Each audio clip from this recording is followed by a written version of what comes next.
สบายดีมื้อนี้สิมาแนะนำเกี่ยวกับการเข้าระบบเริ่มต้นเลยเนาะเข้าระบบเริ่มต้นของระบบการขายเนาะเราสิสร้าง user ให้กับพนักงานนั้นตบิดเราจะมีโดเมนเนาะโดเมนตัวนี้มันเราสร้างให้ลูกค้าและลูกค้าพยายามจื้อตัวถึงนี่เนาะอันนี้เป็นโดเมนที่พวกเราทดลองปัจจุบันนี้พวกเขาจะลองเอาใส่เข้าตัวขั้นตอนทดลองนี้เนาะเขาสิใช้เบอร์ของลูกค้านี่เบอร์ที่เขาสร้างขึ้นมาแล้วจะสร้างขึ้นมาก็กดเข้าไปนี่เลยเนาะแล้วก็ที่มันของพนักงานที่เขาสร้างกันมาเขาจือเขาจะนักนี่แล้วก็กดเข้าไปหาเลยนะเปิดตาเบิ้งหลังจากเข้าแล้วกดเข้าหาผู้จัดการเลยเพื่อเขาที่สร้างยูเซอร์กับพนักงานขายอยู่หน้าแคชเชียร์เนาะมันจะเป็นหน้าตานี้ขึ้นมามันเวลาจะเป็นภาษาอังกฤษเราก็สามารถเปลี่ยนภาษาได้เนาะเลือกภาษามาเนี่ยเนาะติ๊กเข้าไปนี่เลยแล้วบัดนี้เขาจะมาสร้างนี่ต้องเป็นแอดมินเนาะเป็นผู้สร้างให้กับพนักงานขายนะบัดนี้เขาจะมาเล่าเรื่องการสร้างเขาจะมาเข้าตัว3ขีดนี้แล้วจะเลื่อนลงมามันจะเป็นคำมาเบิ่งการตั้งค่าทางเบิดเนาะกดเข้าไปนี่เลยแล้วมันจะเลื่อนลงมาอยู่ซ้ายมือนี้เนาะซ้ายมือเราจะสังเกตยังไงมันจะเขียนคำว่าเป็นหัวคนเนาะการคุ้มครองผู้ใช้นี้กดเข้าไปนี้พนักงานบัดนี้เขาสิสร้างยูเซอร์ผู้ใดผู้หนึ่งเนาะเขาก็ต้องมาเลื่อนมาอยู่ขวามือมันสร้างบัญชีเนาะสร้างบัญชีตัวนี้เขาอาจจะใส่ซื้อเลยเนาะอาจจะใส่ซื้อตัวจริงให้เลยก็ได้เนาะซื้อนางหมูอันนี้ก็ใช้ซื้อกันออกซื้อเป็นซื้อนางหมู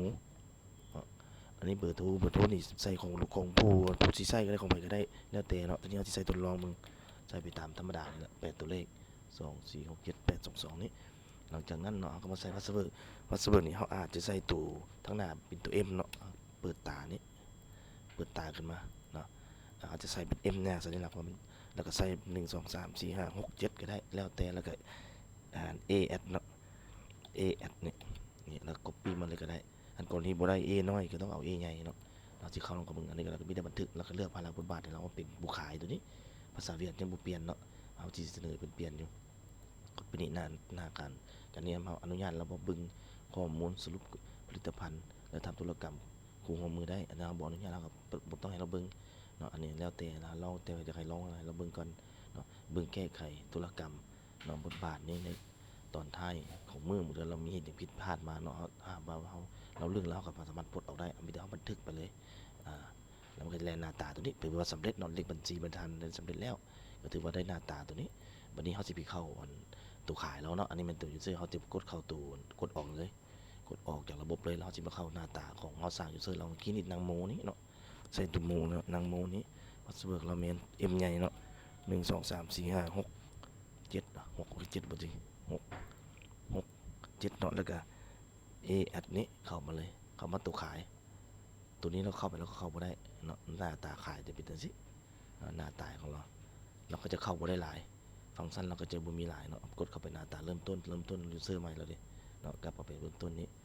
กลับเบิ้งเลยเนาะมันก็จะบ่มีอย่างเนาะกดกลับไปซื้อแล้วกดออกเลยก็ได้กดไปปิดออกเลยหน้าตาของการขายโหลดข้อมูลคืนสิ่งข้อมูลมึงแล้วก็กดใส่บอลขายปกตินี่กดใส่ขายปกติมันก็จะเป็นหน้าตาขายอันอื่นเราก็จะเห็นอย่างไม่ได้ละแล้วก็เข้าฟอร์เวอร์ยูเซอร์เราก็มีแต่สำนี้เนาะยูเซอร์เราเนี่ยเนาะเราเข้าไปหาผู้จัดการเราก็จะเข้าได้สำหนึ่งนี่เพราะบางทีเขาอนุญาตสิทธิ์ให้เราดิ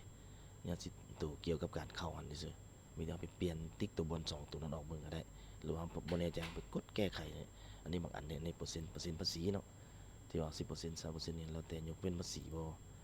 ตัวนี้นี่เป็นขั้นตอนการสร้างยูเซอร์พนักงานเองแหละพลังบทบาทเราก็จะบหลายบันไดเราเข้าได้อยู่ประมาณเราก็เข้ามาได้ก็สิประมาณนี้เนาะ